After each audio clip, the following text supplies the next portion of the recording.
হরে কৃষ্ণ প্রভু। হরে কৃষ্ণ। আমার একটি প্রশ্ন আছে। আয়ন ঘোষ যদি কৃষ্ণের মামা হন, তাহলে রাধা ঠাকুরানী কি কৃষ্ণের মামি হয়?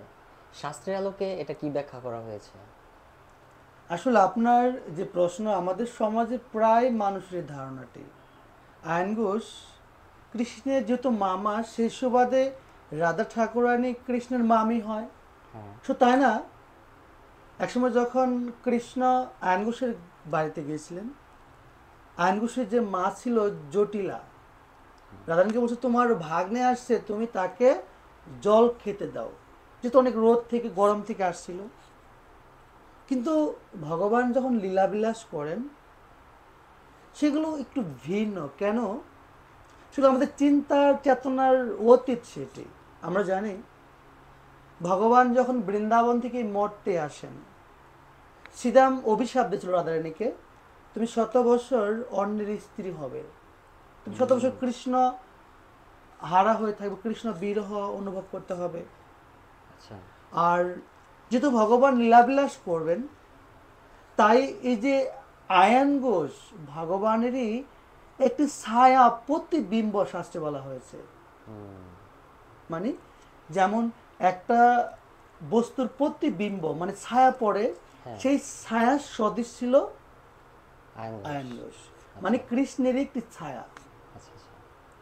এজন্য আমরা দেখি মহাপ্রভু যখন তিনি বাংলাদেশে আসেন, তিনি পদ্মার তটে তিনি দীর্ঘদিন অবস্থান করেছিলেন।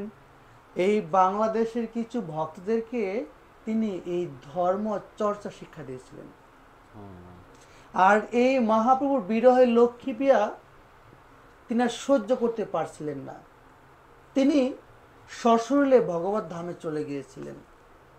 কিন্তু এই জগৎ লীলা পুষ্ট করার জন্য, লীলাটাকে সম্পূর্ণ করার জন্য সচিমাতা দেখলেন যে লক্ষ্মী পিয়াকে সর্পে ধ্বংসন করেছে, এবং লক্ষ্মী পিয়ার পায়ে যে সর্পের দাঁতের চিহ্ন রয়েছে, এবং পরক্ষণে কলার ভেলায় করে গঙ্গায় ভাসিয়ে দেওয়া। অনেক পূজা বৌদ্ধ আনার পরও তাকে সুস্থ করতে পারেনি, পরক্ষণে কলার ভেলায় করে তাকে গঙ্গায় ভাসিয়ে দেওয়া হয়েছিল।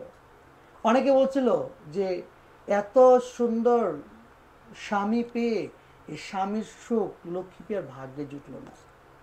কিন্তু লক্ষ্মীপ্রিয়া মূলত সশরীরে সে ভগবত ধামে চলে গিয়েছিল। তাই বলছেন ভক্ত মাম অভিজানাতি, ভক্ত আমাকে জানে।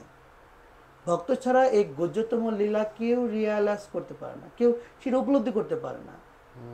এই জন্য ভক্তরা কিভাবে জানে? তেষাং শতযত্ন বদতাং প্রীতিপূর্বকম দদামি বুদ্ধি যুগং তং যেন মাম উপজানতে। যখন কেউ ঐকান্তিক ভাবে ভগবত সেবা করে, ভগবান তার অন্তরের স্থল থেকে তাকে বুদ্ধি দান করে, যে বুদ্ধির মাধ্যমে সে ভগবানকে বুঝতে পারে। এবং মহাপ্রভু কে? স্বয়ং রাধাকৃষ্ণ মিলিত তনু। ওই বৃন্দাবনের সমস্ত গোপিকার নবদ্বীপে মহাপ্রভু পার্শ্বদ হয়ে আসছেন।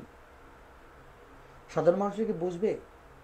একসময় যখন নিধু বনে রাসলীলা অন্তে রাধা ঠাকুরানী শয়ন করছেন, চৌদিকে সখীগণ পরিবৃতা ছিল। একটি অদ্ভুত স্বপ্ন দেখেন, গৌরবর্ণ রূপ দেখেছিলেন সেই দাপর যুগে। আর এই রূপের প্রতি রাধারানী আকৃষ্ট হয়ে পড়েছিলেন। আর এই স্বপ্নের কথা যখন কৃষ্ণকে বলেন, হে প্রভু,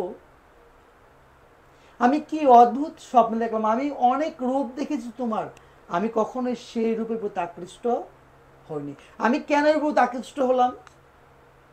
কৃষ্ণ কোনো প্রত্যুত্তর দিচ্ছেন, নীরবতা সম্মতি লক্ষণ। তাই রাধারানী বলছেন, আমার যে সঙ্গে লবে দুই তনু এক হবে, এর সম্ভব হইবে কেমনে? চোরা দোরা কোথায় থুবে, বংশী কোথায় লুকাইবে, কালা গোড় হইবে কেমনে?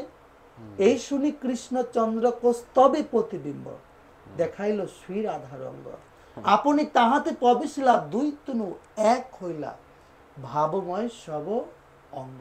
নিদুবনে এই কহে দুই তনু এক হয়ে নদিয়াত হইল দয়, সঙ্গীতে ভক্তগণে হরিনাম সংকীর্তনে প্রেম বন্যায় জগত ভাষা। তার মানে আমরা আয়নায় আমার যেমন রূপকে দেখতে পাই, তো কস্তব মনের মাঝে রাধা ঠাকুর নিজেকে দর্শন, নিজের রূপ দেখেছিলেন, আর কৃষ্ণ সেখানে প্রবেশ করেছিলেন। এবং দুটি দেহ একটি দেহে রূপান্তরিত হয়েছিল। আমরা যখন দুধের জল মিক্স করেছি, জলটিকে আলাদা করা যায় না, কৃষ্ণ যখন রাধা ঠাকুরানীকে আলিঙ্গন করেছিলেন, দুটি দেহ একটি দেহ হয়ে গিয়েছিল। নিদুবনে এই কহে দ্বৈত এক হয়ে নদিয়া থইল দয়। এই নদিয়াতে মানে কৃষ্ণ রাধা ঠাকুরানীর ভাবকান্তিকে আশ্রয় করে নদিয়াতে আবির্ভূত হয়েছিল। আর কি সঙ্গীতে ভক্তগণে হরিনাম সংকীর্তনে প্রেমবর্ণা জগত ভাষায়।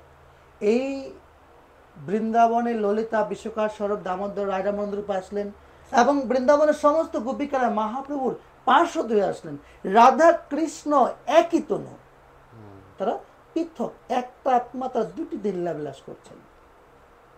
ভগবান বলছেন জন্ম কর্ম চমে দিব্যম এবং যো বেত্তি তত্ত্বতঃ তিক্ত দেহম পুনর্জন্ম নৈতি মামিতি সর্জুন।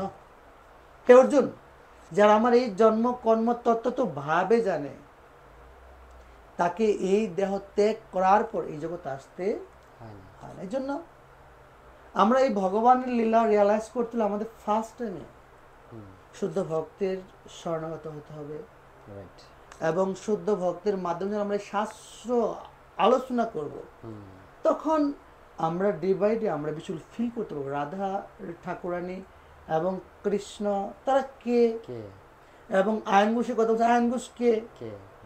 কিন্তু শুধু শাস্ত্র জ্ঞান না থাকে আমরা এগুলো বুঝতে পারবো না। যদি আলো না থাকে তাহলে আমরা অন্ধকারে সচ্ছল দেখতে পারবো না। আর আলোই হচ্ছে দিব্য জ্ঞান, শাস্ত্র জ্ঞান।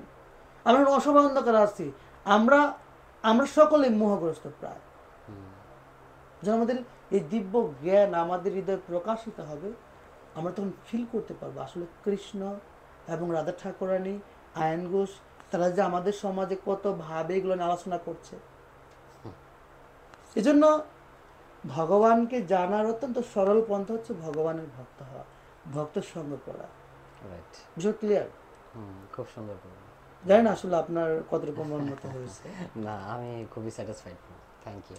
অবশ্যই আপনারা বুঝতে পারছেন যে আয়ন ঘোষ এবং রাধা ঠাকুরানী কৃষ্ণ তাদের সম্বন্ধটি আসলে ভগবান যখন লীলাবিলাস করেন তিনি বিভিন্ন অ্যাঙ্গেলে আমরা যেন বুঝতে না পারি, এর জন্য ভগবান লীলাবিলাসগুলো একটু ভিন্নভাবে করেন। কিন্তু যারা ভক্ত তারা এগুলো রিয়ালাইজ করতে পারে, সাধারণ মানুষ কিন্তু বুঝতে পারেন। এই জন্য সাধারণ মানুষ এগুলো বিভিন্নভাবে বিভিন্ন অ্যাঙ্গেলে মন্তব্য করে। এই জন্য আপনাদের অনুরোধ করবো অবশ্যই আপনারা আপনাদের যারা আশেপাশে যারা ভক্ত রয়েছে, যারা ভগবানকে ভালোবাসেন একান্ত, যারা শাস্ত্র চর্চা করছে, তাদেরকে প্রশ্ন করলে আপনারা উত্তর পেয়ে যাবেন অবশ্যই। এবং আপনাদের যে বিভ্রান্তকর যে চিন্তা বা যে কনফিউশন রয়েছেন যে আদৌ সম্পর্কটা কি হয়, এগুলো কেন হচ্ছে, এই প্রবলেমগুলো থাকবে না। আপনাদের সকলকেই সঙ্গে থাকার জন্য অসংখ্য ধন্যবাদ।